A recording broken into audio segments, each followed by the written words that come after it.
Call this meeting to order. Please stand for the Pledge of Allegiance. I pledge Allegiance to the flag of the United States of America and to the republic for which it stands, one nation, under God, indivisible, with liberty and justice for all. my booster seat up here. We shall have roll call, please, Carolina. Councilmember Corrales? Yes. Colby? Yes. Miller? Yes. Culliton? Yes. Mayor Wallace? Yes. Well, greetings, everyone. I shall start this meeting once again with Mayor Woller's quote for the day. Once again, in the spirit of March Madness, and on the eve of the NCAA championship basketball game tonight, this quote is from Michael Jordan. I think we all probably know who he is. The quote goes like this: "Talent wins games, but teamwork and intelligence win championships." So I guess we'll find out who the smarter team is, I guess, tonight. Okay, we shall move on to approval of tonight's agenda. I would like to make one change to note for the council. We shall switch the Chrissy Lake Dam under citizens comments portion. We'll just move her down a notch to item C, and then we're gonna, Sharzinda has asked to approach the council, so she'll be item B. So Vicky will go first, followed by Shar, then Sophia, just so everybody's clear on the order there. Would there be any other additions or corrections to tonight's agenda? Otherwise, I'll entertain a motion to approve. I will move approval of the agenda with the changes as just stated. I'll second. Okay, thank you. We have a motion and a second to approve tonight's agenda. All those in favor signify by saying aye. Aye. All those opposed, same sign. Motion carries. Okay, once a year, first Monday of April, every year, we have our annual Board of Review. And so with that, we are going to do that right now. Okay.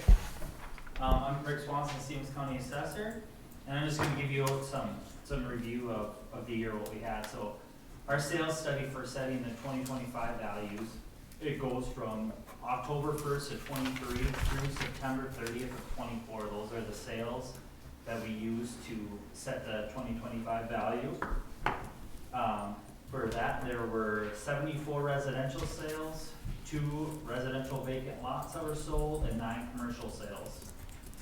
We have 44 new parcels with new construction that totaled to about $9.3 million. The majority of it was a commercial, was 8.5 million, a little over 8.5 million in new improvements on commercial properties this year. Residential had about 854,400, which included a new house that was built. Our quintile this year, so every 5 years we have to make an attempt to view every property. So we break it out into what's called a quintile, the state reviews. This year it consisted of 399 parcels that were attempted to be viewed on the inside. If not on the inside, we at least double checked our measurements and the stuff that was on that property. This year, as you know, our sales are so strong throughout the whole county, throughout everywhere. It's crazy what stuff is still selling for and what people are paying. Just in the city of Morris alone, our average increases were about 15%.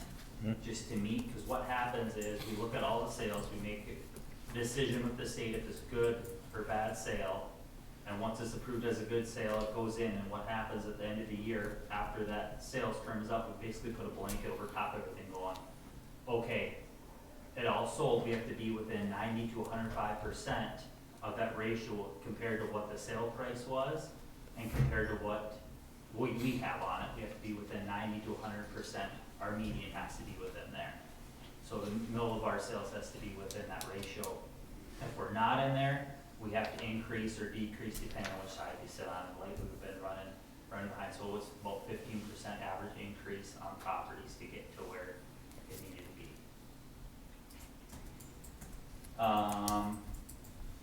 And on that, when we sent that out, so far I've had 12 different phone calls from people just in the city of Morris. 3 of them we went up to view.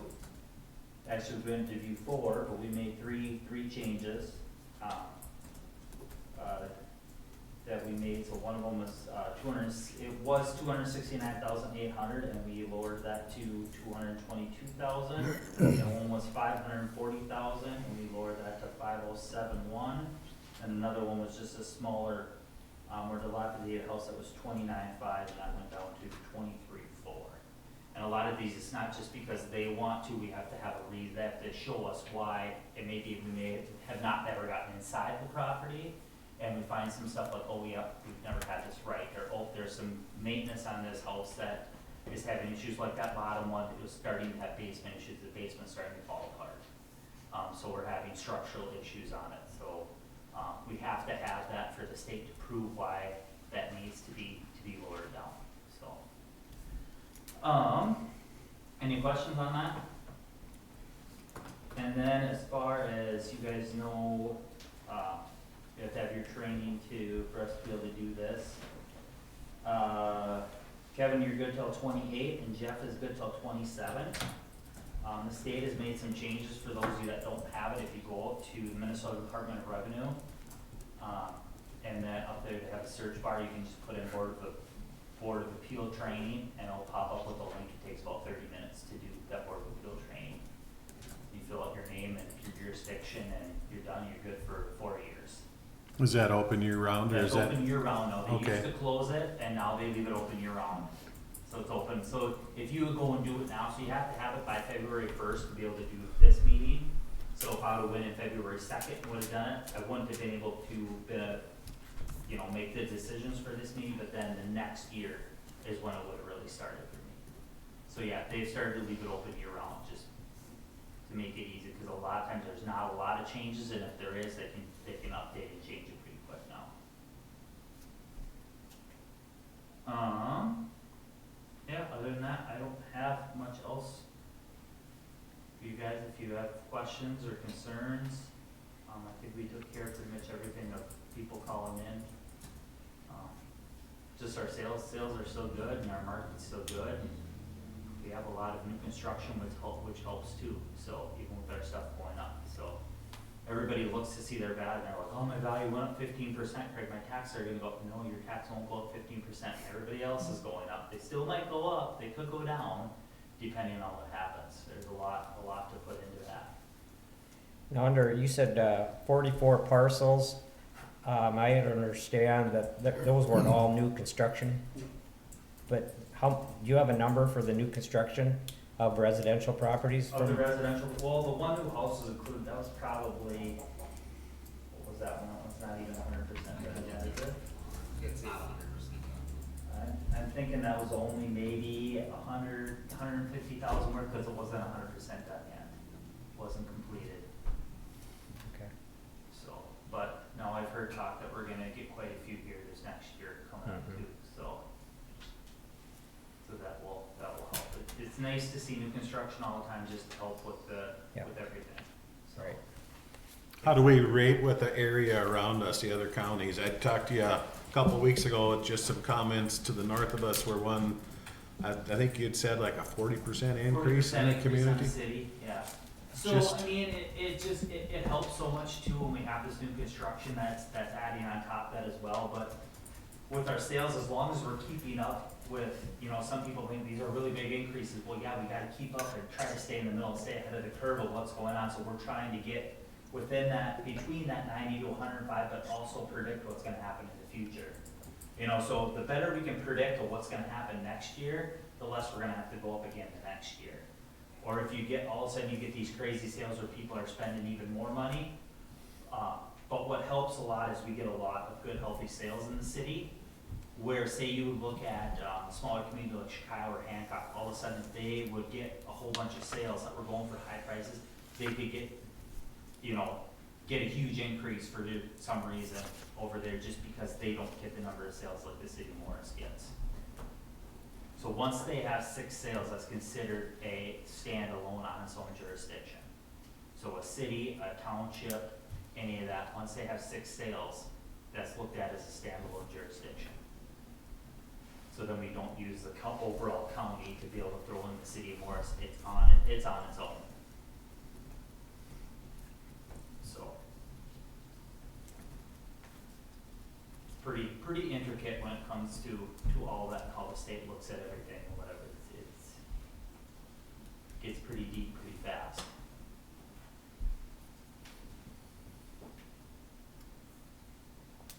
Any other questions for Craig? Hearing none? Thank you. Yep. Was there anybody that came that wanted to talk about this before we close that portion of our hearing? Or that portion of our meeting up? No? Okay. All right, we shall move on. First up would be under the citizens' comments portion of our meeting. We have Vicky Dosdahl. She wants to talk to us about some debris, I believe. And you know what, Vicky, I looked back in my notes. The last time that I seen you had approached the council, or at least we discussed it at our council, was May 14th, 2024. So it's been some time since the last time we chatted. So Am I talking over this? yeah, just what I'd ask you to do, Vicky, just state your name and address and your nature of your business, and that's for the recording portion of our meeting. Okay, thank you, Kevin. Vicky Dolsdahl, and I'm here representing Faith Lutheran Church at Morris. I live outside of Morris, 44725 175th Street. So I'm not a voting member in the city of Morris, but like I say, I'm representing the church. The reason I'm here today is on February 29th, 2024, there was a garage fire in the property on 107 West 9th Street. And nothing has really been cleaned up since that fire happened. And this property is adjacent to the Faith Lutheran Church. It's right across from our playground. And we've been very concerned because kids are curious. And there's a lot of stuff that's dumped there. And we don't want to see children over there snooping around or getting into trouble or getting hurt. I think it's a big safety and health issue. And I brought some pictures along, and I took them Saturday, and of course it's snow, but you can still see that there's a mess. But now it appears that people are using it as a dumping site because there's some like fresh lumber that's been put there, and I don't even know if anyone's living in the property. So it's like everybody's dumping ground on the west side. New landfill. Well, not by our church. That was anyway. poor taste. And I'm also concerned, there's, they did push a big pile of the garage, the burnt stuff in a pile. Well, we all know when there's a pile, then you probably got rodents that are living there. So then that gets to be the health issue. And to me, every time I look at it, I could just get angry. I can't stand to see a mess like that. And I think it's an embarrassment for the neighbors in the community. It's an embarrassment for the church. We have a lot of activities that go on. We have community meals there. There's bridal showers and meals and weddings and funerals and everything else, and it just looks bad. And I think it's an embarrassment for the city of Morris that something like that is being left to happen. And I realize there's some things being done, but I just wanted to share our thoughts from the church. So Thank you, Vicky, for bringing that to our attention. I thank you for your time. Yep, you're welcome. And again, just so everybody understands, during citizens' comments portions, the comments that are made, or it doesn't end up in a debate, and there's really not a lot of back and forth during the citizens' comments. So if people in the audience are new to a city council meeting and wondering, well, why aren't they saying anything about this? Generally, we don't take action on items that are brought before the council because sometimes, like in this case, we maybe need to go and research and figure out what's going on. So just so everybody knows that we do appreciate your concerns in coming to the council, right? That being said, next up will be Shar Zinda.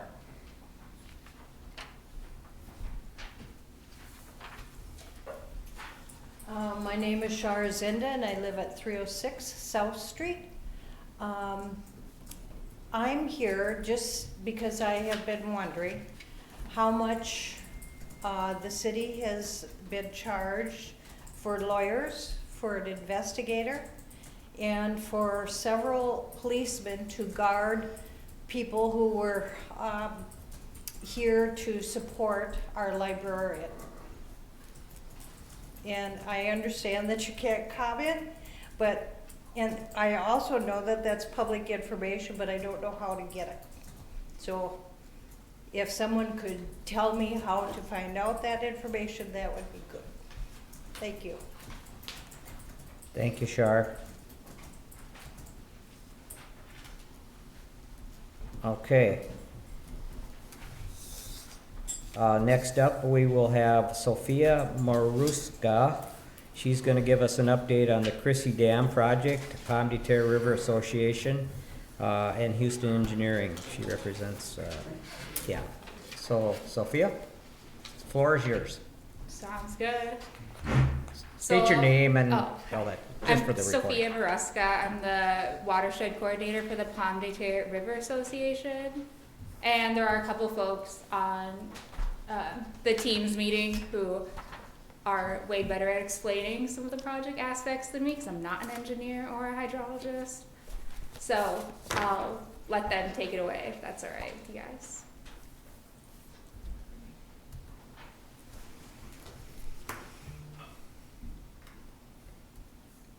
I'm Eric Jones. I'm with There you Houston go. Engineering. I'm helping to lead the design of a modification to the Christie Lake Dam.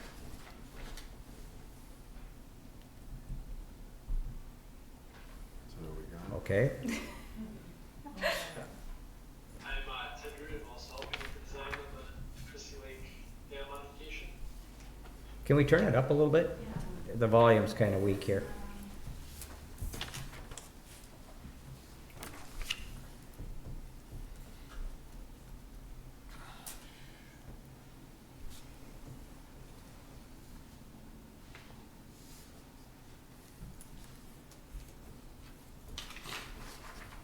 Oh, there we go.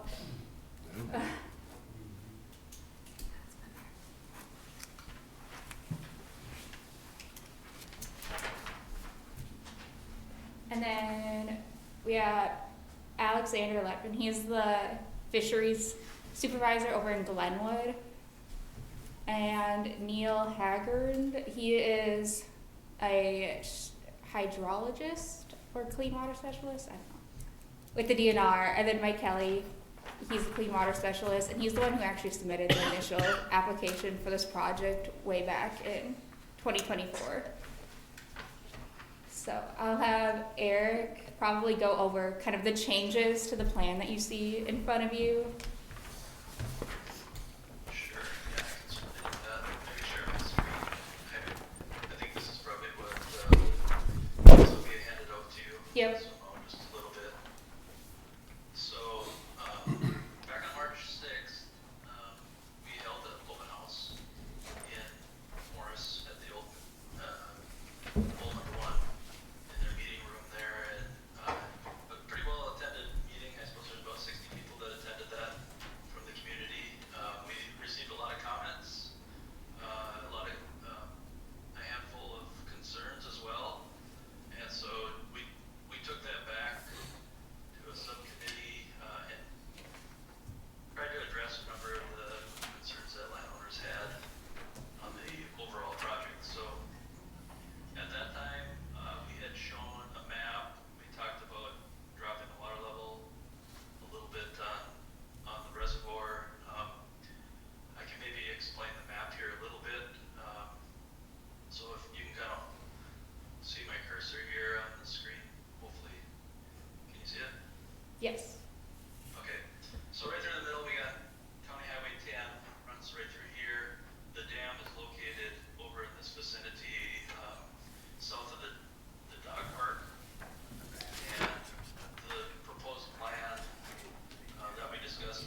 there's a pocket up about the middle of the upper portion of the picture that's separate from the actual river. Will that be active water flowing through that, or will that just be a stagnant slough per se? Yeah, right now it's, we have a limited amount of material that would be coming out of kind of this U-shaped area and the dredging that would come over from here. So we want to make sure that what we end up with for some of this green area is sufficiently high. And so at this point, this is all conceptual yet. So we just assumed, oh, we're going to fill all this other area. Maybe this is an area that's left as more of a wetland along that west side. So what would happen with the design from here? We haven't done river hydraulics, so under normal flows out here, maybe 280 CFS would be a pretty normal, big, full flow in the Pomme-de-Terre for this reach of the river.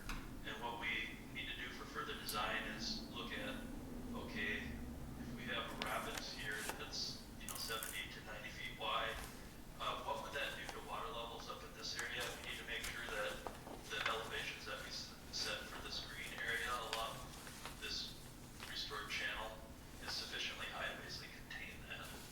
And so there's more work we have to do design wise, but we wanted to at least give a sense conceptually of what we're thinking at this point. So exact elevations, we'll get that narrowed down with a little bit more design work down the road, but I don't know. Maybe that answers your question. I guess I got off on a little bit of a tangent, but right now this is shown as no fill, basically in this area right up in here. So anything that would roll off from the hills, or if it got up high enough and spilled into that area, would be held in this area in here under this scenario. But the actual river would not flow in and out of that portion, correct? Yeah, that's correct. The way it is right now here, that's got the assumption that it would be separate from the river. And it would be fairly shallow, I'm sure, a foot or two? It could be up to about 3 feet deep. Okay. So I would expect there to be some standing water in there. Then under more common conditions, it would have water in it. But if you got real dry, it would likely dry up type thing.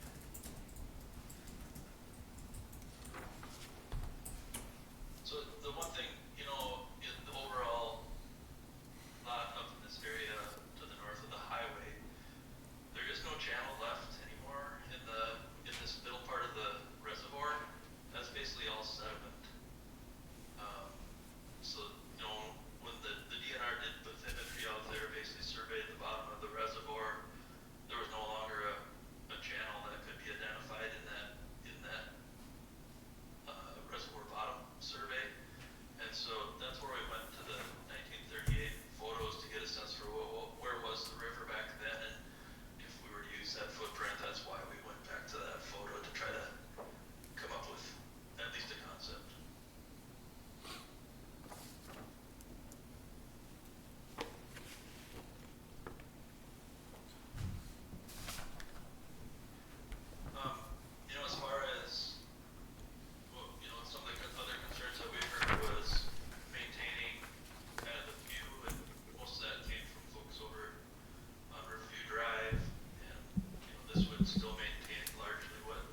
a projected timeline when this will be completed?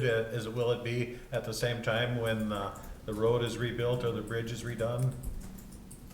That remains to be seen at this point. We've been, Todd Larson, the county engineer, is on our steering committee, so we've been talking with him about that. I think the bridge is a little bit more up in the air as far as timing. He thought the earliest that might get constructed would be 2027, and it's all subject to state bonding dollars.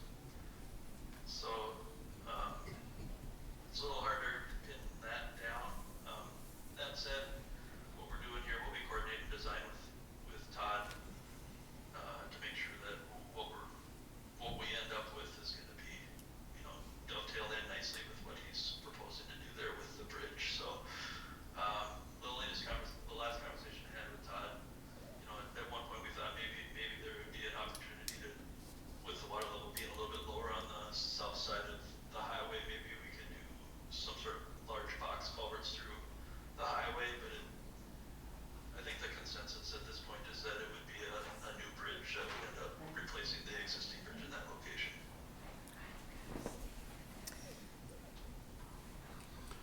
You have a question? Again, it's the second time I've been here where you're not able to hear clearly what the whole idea is to have a public meeting so that the public can hear it. And I don't know if it's just me, but you've got to get a better sound system, or at least turn up, if you have some way to turn that up, to do it. Yeah, I think we got it turned up about as loud as we can, so I apologize for that. We're working on a better system, but I do have a question with regards to the Upper Rock Arch Rapids portion there next, that one that kind of butts up right by Highway 10 there. Are there going to be any fishing points along that west side? There is just a little bit of green space there, and I was just wondering if there's going to be any access on that westmost side. I see you have fishing accesses, on the dog park side, but what about that west side? Because I'm envisioning people trying to get down there to that other side. Yeah, so everything on here is really conceptual as far as the fishing locations, and if there are desired locations that we want to add some other spots in there, we should just make sure that we're made aware of those, because they certainly could be locations. Some of these spots would be ADA accessible, and then other spots will use large flat boulders to kind of create fishing locations along the shore, or along the bank of the river. It just comes down to where do people think they'd like to see some of that stuff, and we can certainly incorporate that into the final design. So that was one of the things that at the open house I was trying to solicit some input from landowners on things that they'd like to see out there. There was also some discussion about potential for a kayak or a canoe launch upstream, downstream of some of these things as well. So those would be other considerations that could be looked at. Very good, thank you. What? Oh, go ahead. I was say, in regards to the campground area, when right here you have green space, but then you also said it won't be like buildings, so we wouldn't be able to extend our campground out on that then. Yeah, it's still going to be along the river,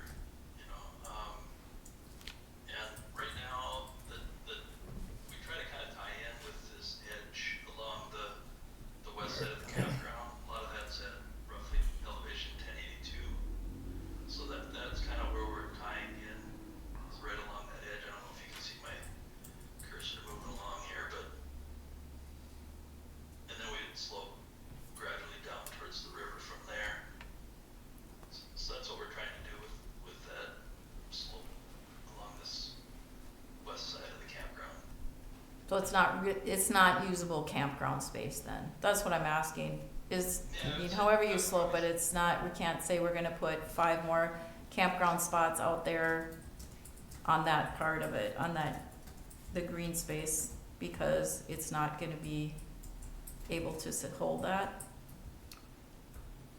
Well, I probably could hold that. The question would be, it'll be lower than what you got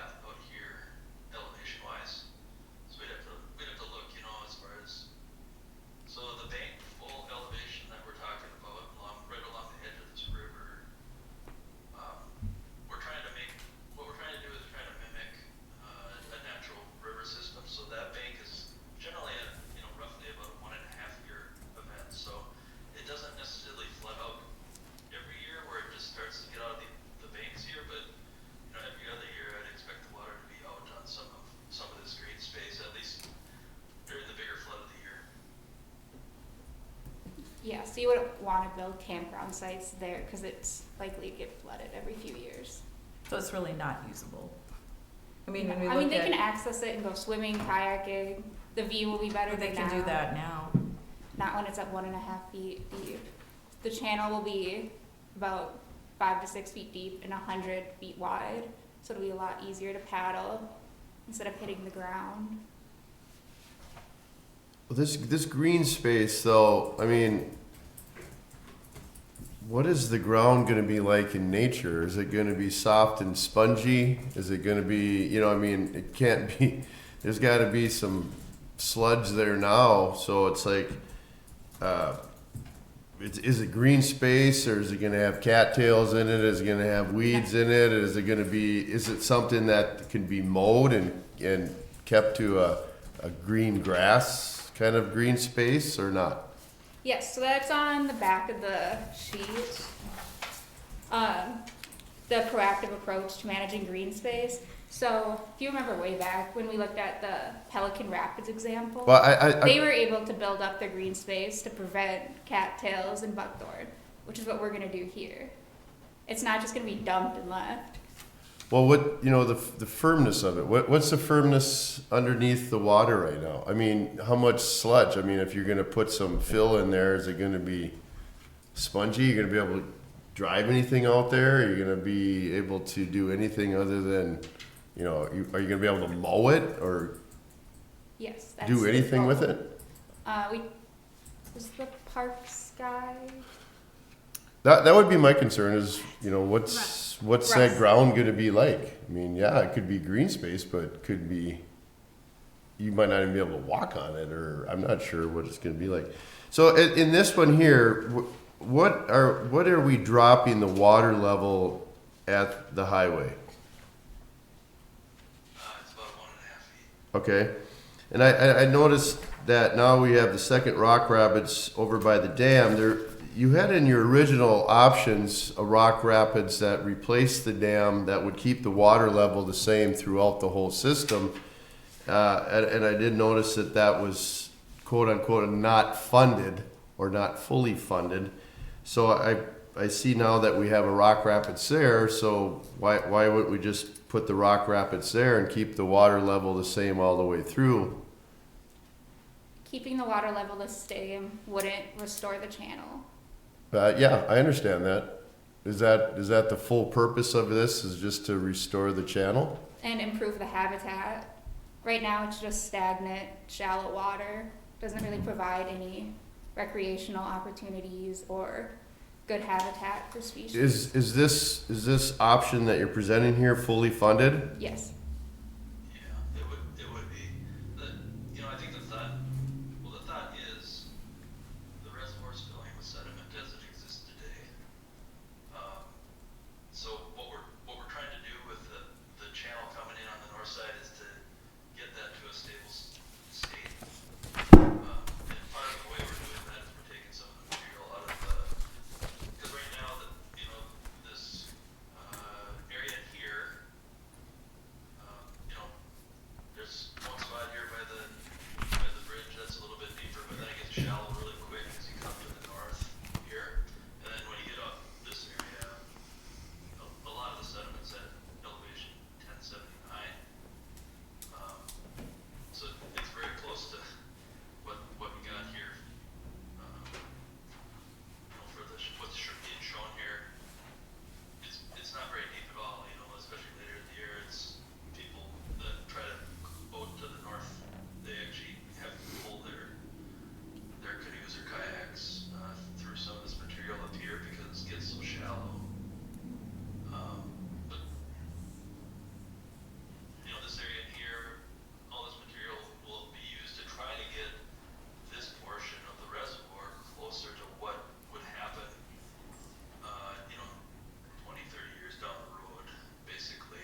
Is this time, can anybody here ask any questions, or is just this for They're us? gonna have a public, they're gonna have a public meeting about it. Okay, so I kinda think that it'd be nice that maybe you would come back to us after the public gets the chance to have their say, cause I'd really like to hear what they have to say about it. It's kinda like, it'd be nice, you know, we kinda get all this public feed after we seen it the first time, and it was just kinda presented to us, and it wasn't really presented in a way that we had a choice about it. So it's hard for me to sit here and say, yeah, I like this, or this is the way you should go, when I haven't heard from anybody from the city or anybody living out there to say whether they like this or not. So I have a hard time saying yes or no, or whether I like it or not, unless I've heard for some of the people. So it's hard for me. I see what you're saying with this, but I don't particularly think that the green space by the park is going to be any benefit to the park. You have a hard time letting me know that that's going to be any usable other than barely traipsing through there. I don't know how that's going to help. I see getting a little more over by the houses, some of the water there, but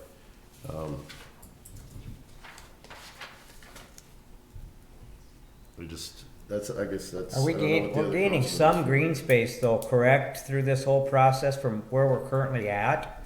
That's the way I understand that. So, I mean, we are gaining something.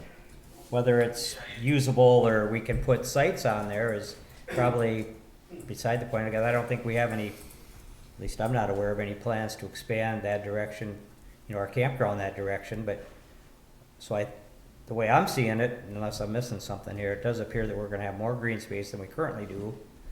Am I correct in that assessment or not? Yeah, that is correct.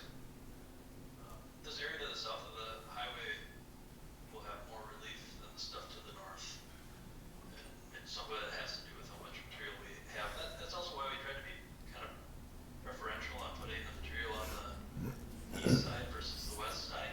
We do have to put material on both sides from the standpoint that, you know, we need some sort of sideboard on this west side for the channel that we create over there, so that it doesn't just spill to the west type thing. And again, we're trying to mimic kind of the natural channel condition as best we can, given its reservoir.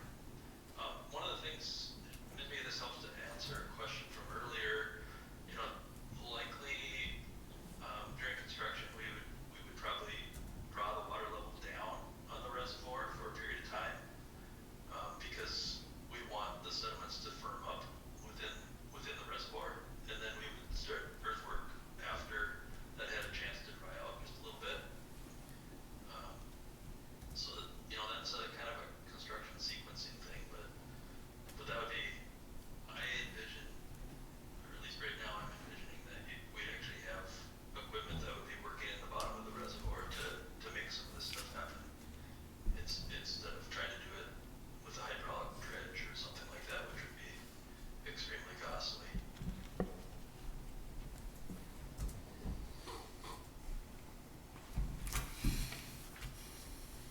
And just so that we all understand the time frame here, when is, I guess, the public comment portion and all like completed, and then you're just gonna start moving forward? What, is there a date that you've got in mind, or what are you thinking?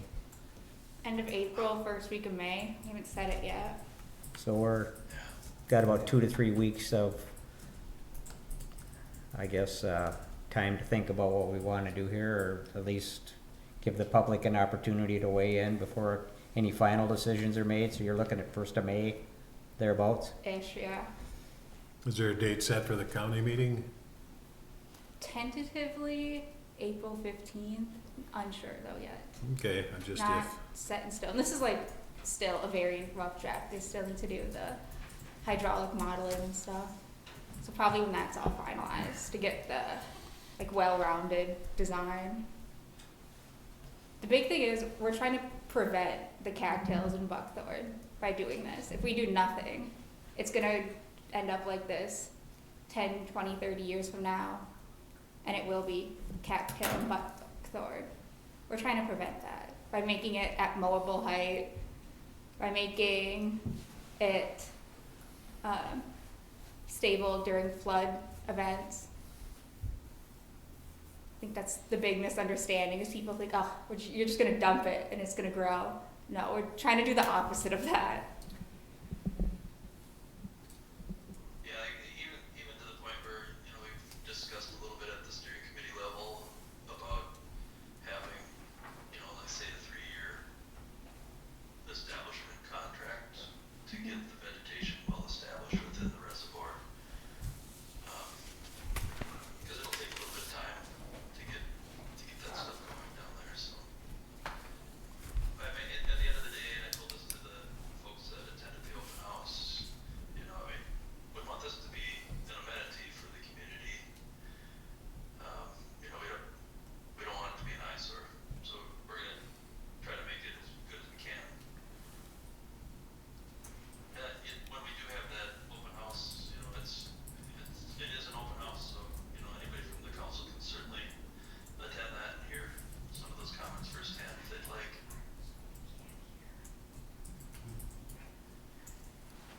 Very good. Anybody from the council have anything else for, I'm sorry, what was his name? Eric. Eric. Anybody have anything else for Eric? Well, thanks, Sophia. Thanks, Eric. Yeah, thank you very much. Okay.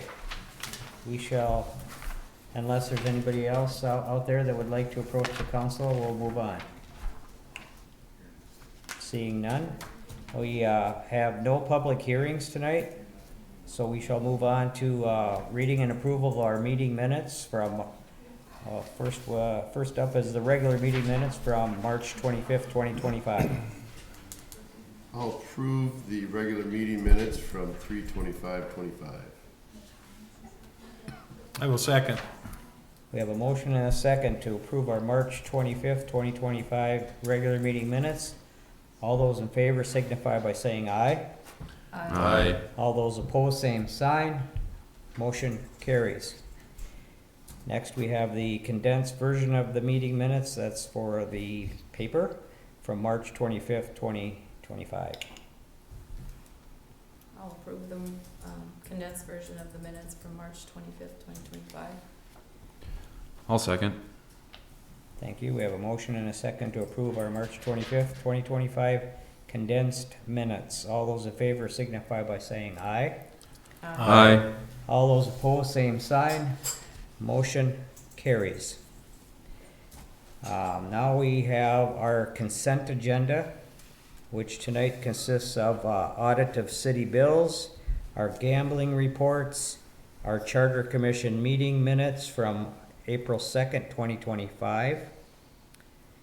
And I guess I can move on approval of the items on the consent agenda. I'll second. Thank you. We have a motion and a second. So now I will bring it back to the council for discussion. If there's any items on the consent agenda you would like to discuss, now would be a good time.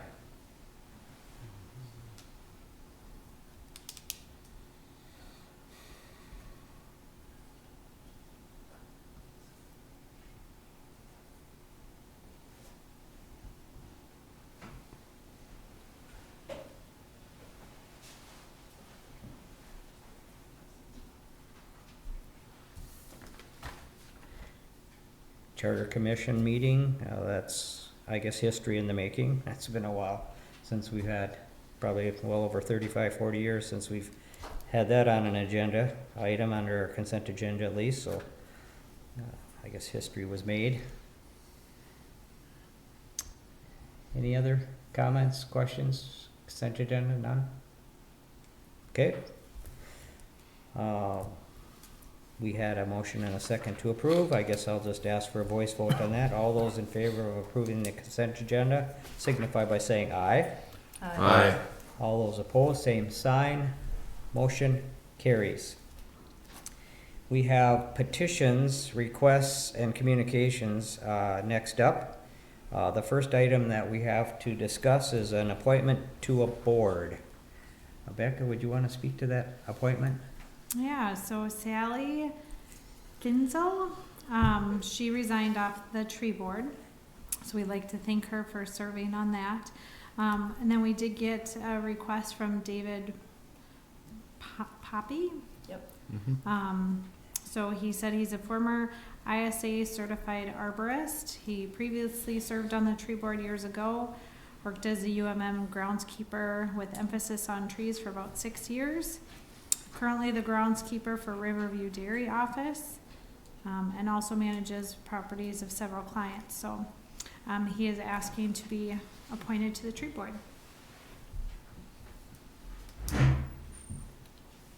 I think Dave would be a great asset. I've known Dave for a long time. His credentials speak for itself, I guess.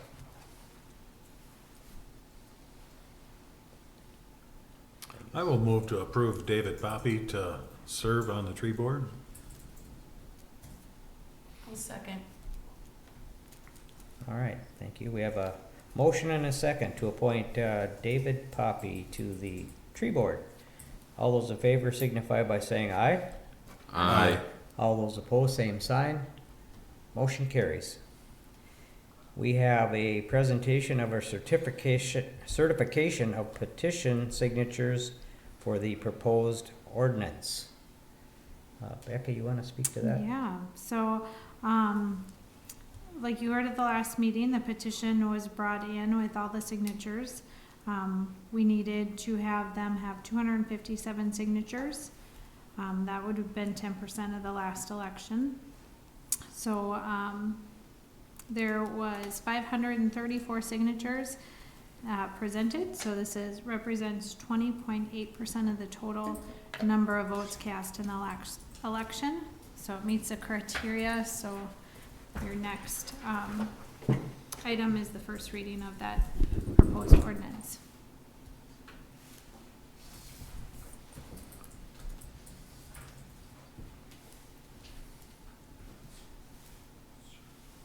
We don't have to, I don't mean to be blasé, but we don't have to do a motion or anything with the acceptance, or do we need a motion for acceptance? Joe said we didn't need a motion to accept it, we just had to present Okay. that they were there. So we wanted to do that before we brought the ordinance Yep. out. Figured it kind of went, Hand in hand. yeah, Yep. Yeah, next up is the first reading then. yep. That is correct, okay. So we don't need to take any action on item B, but we will on the next one. Yeah, if you want to set your public hearing. So you have 65 days, so that gives you until June 12th. We So have to in set- between that time, you'll have to have a public hearing for the ordinance. And that'll be an action item under item C then?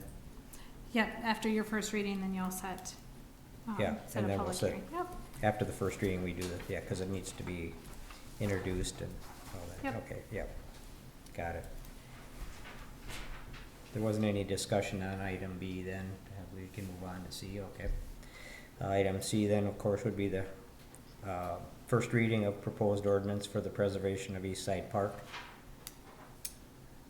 That's really before us here, I think, right? Do we have to have, is there 2 readings for it? yes, there's a public hearing in between. In between the readings? Yep, So you want us to set a date now? you can wait till your next meeting to set a date. You have until June 12th, so Okay, that's your decision. We have to have one meeting in between when you call the public hearing, okay, just because we have to post it for 10 days in the paper, right. so. And you could do the public hearing and then think about things too. So, you know, you could set your meeting in May, one of your meetings in May, and then have some time to think. I You guess just that- have to make a final decision on action by June 10th. It makes sense to maybe get that first one out of the way in May.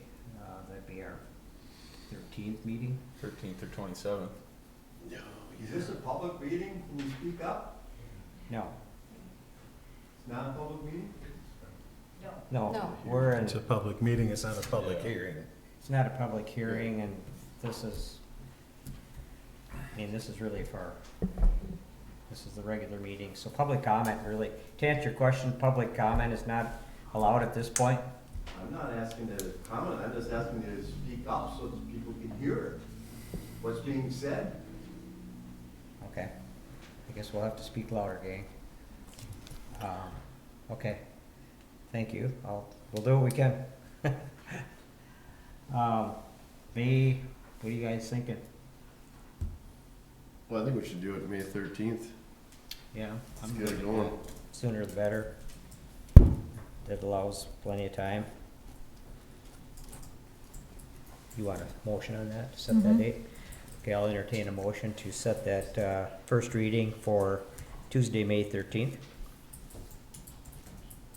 So moved. I'll second. So we have a motion and a second to have the first reading of the proposed ordinance for the preservation of East Side Park on Tuesday, May 13th. I'll just ask for a voice vote on that once again, please. All those in favor signify by saying aye. Aye. All those opposed, same sign. Motion carries. Okay, next before us is ordinances and resolutions. We have a resolution receiving independent fee evaluation for the airport terminal building construction. And I'll ask City Manager Schrupp to speak to that one, please. Yeah, so with FAA funds, in order to make sure that the engineer's estimates in line with other projects, other costs, they make us do an independent fee evaluation.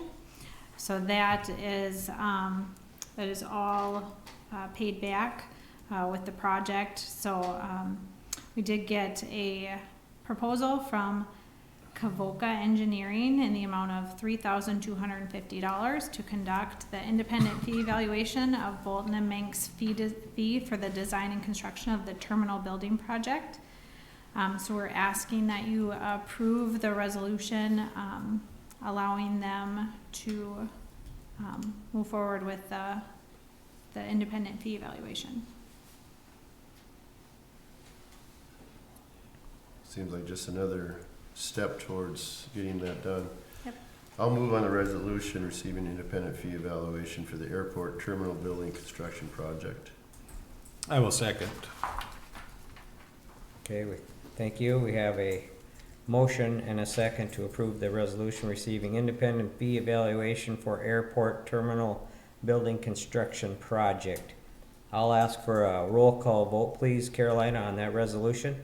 Councilmember Miller, Yes. Solixon, Yes. Sullivan, Yes. Correll, Yes. Mayor Waller. Yes. All right, now we shall move on. We have the city manager's reports and recommendations.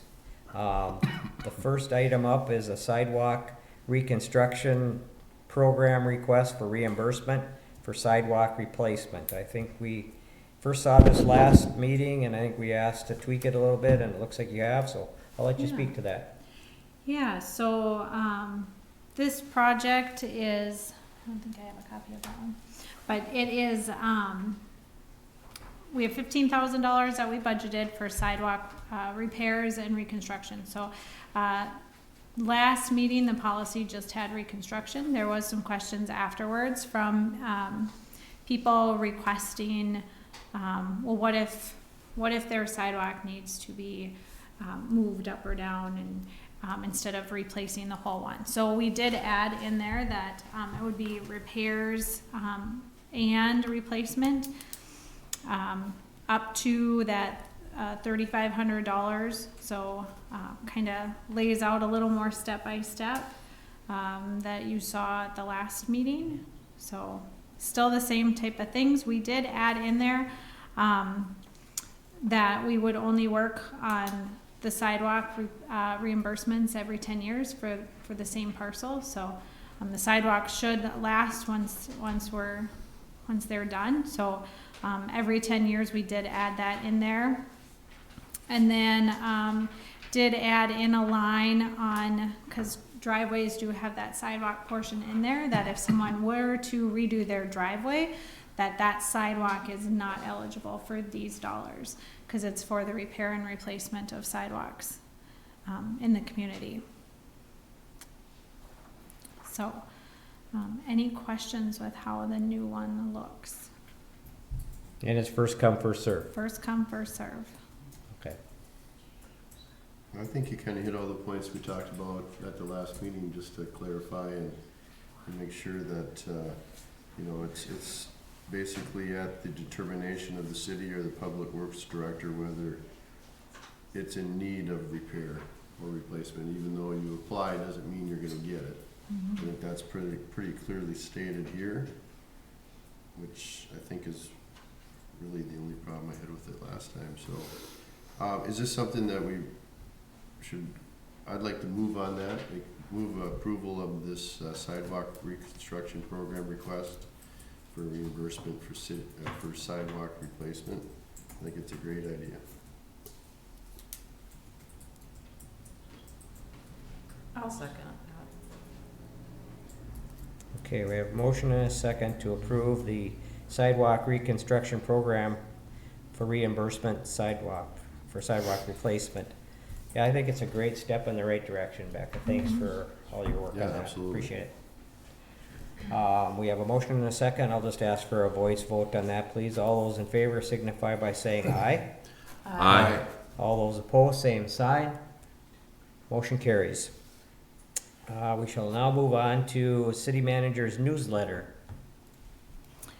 Yeah, so last week there was 4 of us, myself and 3 other staff, that went to the League of Minnesota Cities Safety and Loss Control Workshop.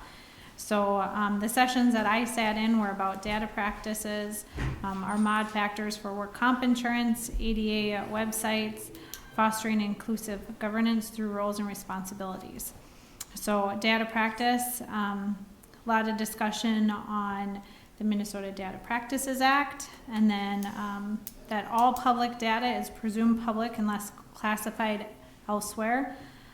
Personnel data is always private unless presumed elsewhere. So in state statute, those are how they are.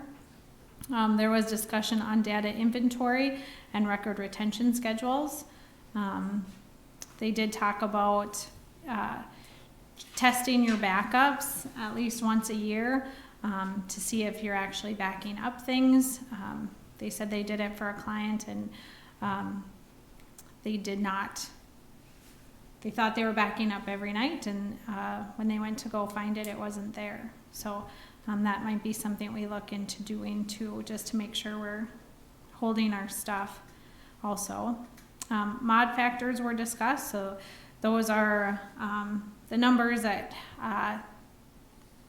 basically tell you where your work comp sits at. If you have a 1 or under, then you're average or going to pay less for your work comp insurance. If you're over, you're going to be paying more.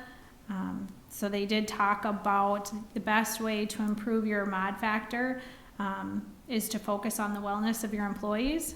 So they talked about having a wellness program is a great thing to do, and then also really stressed having a return to work policy in case there is anyone who gets hurt on the job.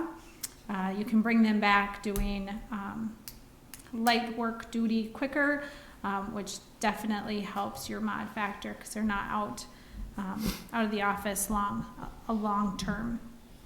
So digital accessibility is something that is continued and I think will be continued to be discussed at a lot of these different trainings. So the trainer of this session shared how different things on websites help with certain disabilities. I've looked at a lot of different websites lately on trying to get in line with what we're going to need to conform to in the next 3 years with being digitally accessible on our website and having it ADA compliant. A lot of the places that you look will say we have all these different tools that do it, and the gal who presented and then a couple of her coworkers all have disabilities, and she said just because they say they can do it, doesn't mean that it actually helps those. So that was really interesting, because the lady sitting next to me said the same thing. She's like, I've been talking about it, and they all say they have these, and you're telling me that they probably aren't what we really need for those who actually utilize the items. So one of the sessions was on roles and responsibilities of council and staff. They shared having a point person for onboarding a new council member is helpful. They talked about the importance of communication policy of council with staff, which we have in our charter. There should be clear defined roles between council and staff, and they talked about how councils work best when there is trust. So very good. The league puts on a very good loss control workshop every year for very minimal amounts of money. So very happy that we went to that. Our next meeting is November 22nd at 8:25. May. You said November. I did, didn't I? Goodness sakes, I don't know why I'm in November. Well, it's May. April. It's actually. I'm Yes. sorry, April. Goodness sakes. I'm trying to get ahead of month. We're all. I wanna go fishing. Right. April 22nd, our next meeting in 2 weeks will be at the high school auditorium at 8:25. Really excited. I will be going to the school the week before to talk about my role as a city manager. So very excited to talk to those students before they sit and listen to our meetings. This is a month that we have 5 Tuesdays. So if everyone is still on board with doing a work session, my thoughts would be to discuss the public comment time structure. You know, that was discussed prior, and then having maybe like a little council retreat. And then if there's anything else the council would like to have at that one. Our next one isn't until, I think it's July. And I did at that time ask Matt if he would like to, the fire chief, to take us with the ladder truck to go around to those spots that he says are problem areas with the style of truck we have. So I figure that one, since it's a summer month, would be a great one for that. So if there's anything that you want to discuss at this one, our next one is full. Okay. So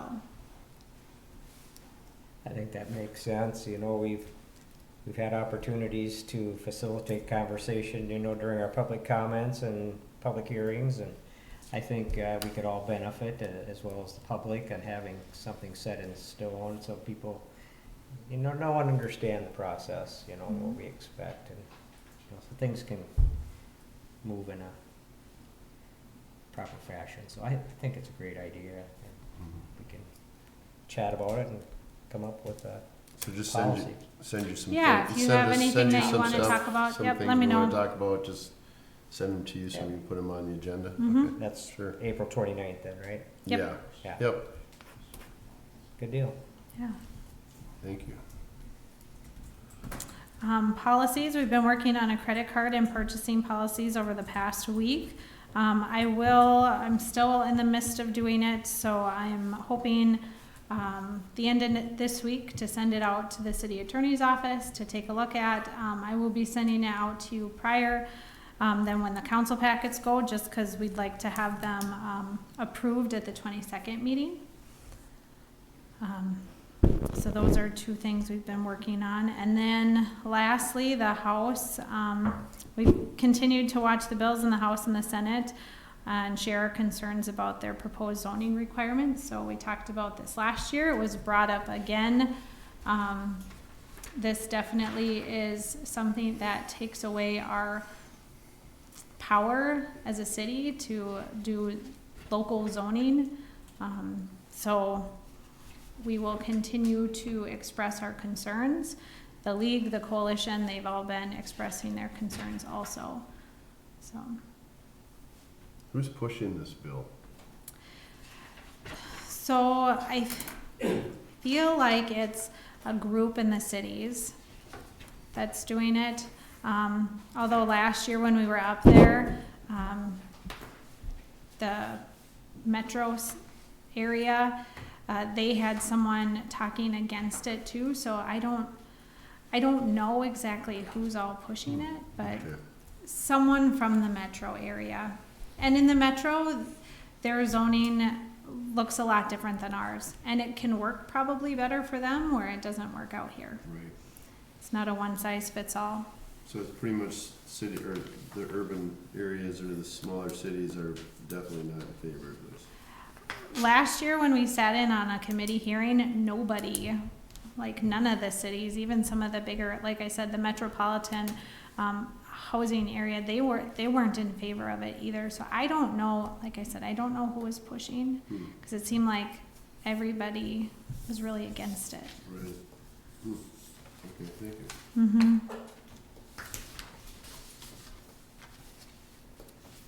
Any questions from the city manager's newsletter from the council? Hearing none, we shall move on to the mayor and city council board updates. This is the opportunity for all of us to sit on boards, just so everybody in the audience knows where city council members can share what's going on in their respective boards. So here is that opportunity. Anybody have anything to report? I can just briefly speak to the Charter Commission. It's not really a board per se, but I think just so everybody kind of knows what occurred. I know you all received the minutes, but for the people in the listening audience, for their benefit, probably more than anything, the first meeting of the Charter Commission was on April 2nd, this past April 2nd meeting, and during that meeting they elected their officers. It was organizational in nature. They elected a chair, vice chair, and a secretary. There was a brief discussion. One of the Charter Commission members brought up possibly considering going to a ward system of voting for elected officials as opposed to at large. There was a brief discussion about that, and it was decided to leave it as at large. Ward systems are used mainly, I think, in larger cities. Becca, is that more typically you see something More like common, that? So it was kind of just thought here, it really wouldn't work in our city. So that's kind of what they decided on that end of it.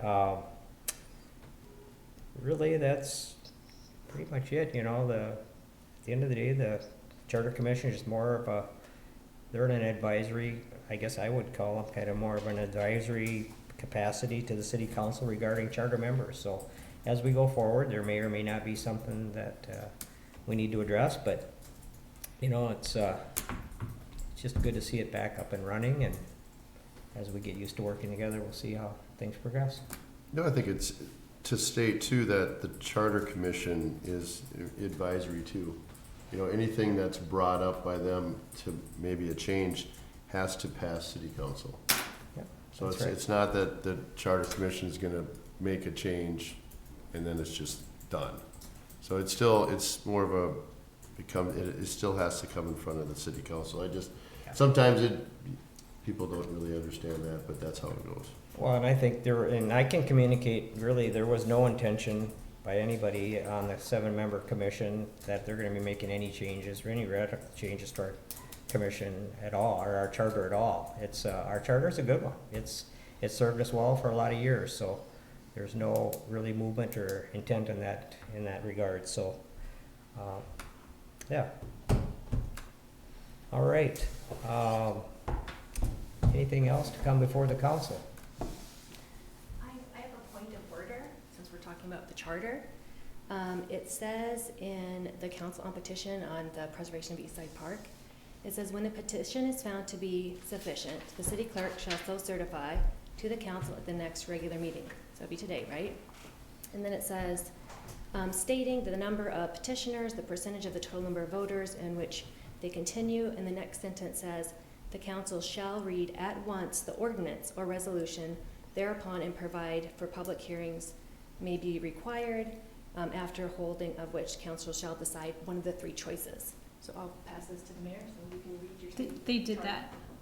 They did the first reading. Yeah, and did a that's public what we hearing. voted on tonight, was the first reading. You read the title, you don't read the actual actual content? That's what, We have that's not what'll ever happen done at the that. first reading. That's what'll happen when we actually do the first reading. Can I show it to you though? Because it says it shall occur But immediately. I think if you wanna put that, why don't you show it to our lawyer, or the Yeah. city lawyer's classroom? I think, I don't think you've ever read an ordinance No. verbatim. So they did a first reading and set a public hearing. So they have never read word for word an ordinance when it's done a first reading. Okay, good. Thank you. yeah, I think that's typically the way Yeah. it's done, Yeah, the way we did it, so. yeah. It'll happen and soon. You did your first reading Yep, we tonight. did that, yep. Yep. No, we set it, We set, we set, You said a public hearing. For a first reading. May 13th. first reading of May proposed ordinance 13th. for the president, okay. That's the date we set, In May. right? May 13th. Yeah. Right, so so here's, Yep. I mean, if you'd like to read the whole thing, so you always do your first reading and set a public hearing date. That's what you've always done with your ordinances. Yeah, So you did your first reading yeah, and you set a public hearing yep, tonight. That's what you did. yeah. Well, it's not what the motion called for. The motion called for a first reading next time. I heard what he said. Oh, we didn't Called set for a a date public for the hearing. public hearing. Yes, you did. Did we? You set a That public was hearing the date May of May 13th. 13th. May That 13th, was- oh, that's, That was the motion. that was the public, yeah, that's what I thought we did. Yeah, Yeah, the public hearing is set for May 13th. yes. Yeah. If you'd like to go and read it all. Is but that, that's how is that what we've you were done it. questioning? I just think that when you were speaking, you were saying a first reading would be then, but I understand. And you're that not might have thinking been- The title is the first reading now. I was kinda just going by what we had before us here. That's what I read. Yes, because you do the first reading and set a public hearing date. Yes, Yes. Yep. okay. Your first reading is at the first public hearing. Your first reading is Is always tonight. Tonight. Yeah, it's Tonight. tonight. This is, Tonight. this Yeah, is your that's- first reading. right. This is the Yep. first reading. And then Okay, we said- So- yeah, Yep, this is. but, Yes. right, but I think they Yeah, might so we have completed the votes first, on that. first reading, and now we're on to the public hearing, May 13th. Got it, okay. Yes. All right, everybody clear? Good. Muddy. All right. Yes. All right, thank you for clarifying that. Well, at least now we all know. All right, anything else to come before the city council? Hearing none, meeting adjourned.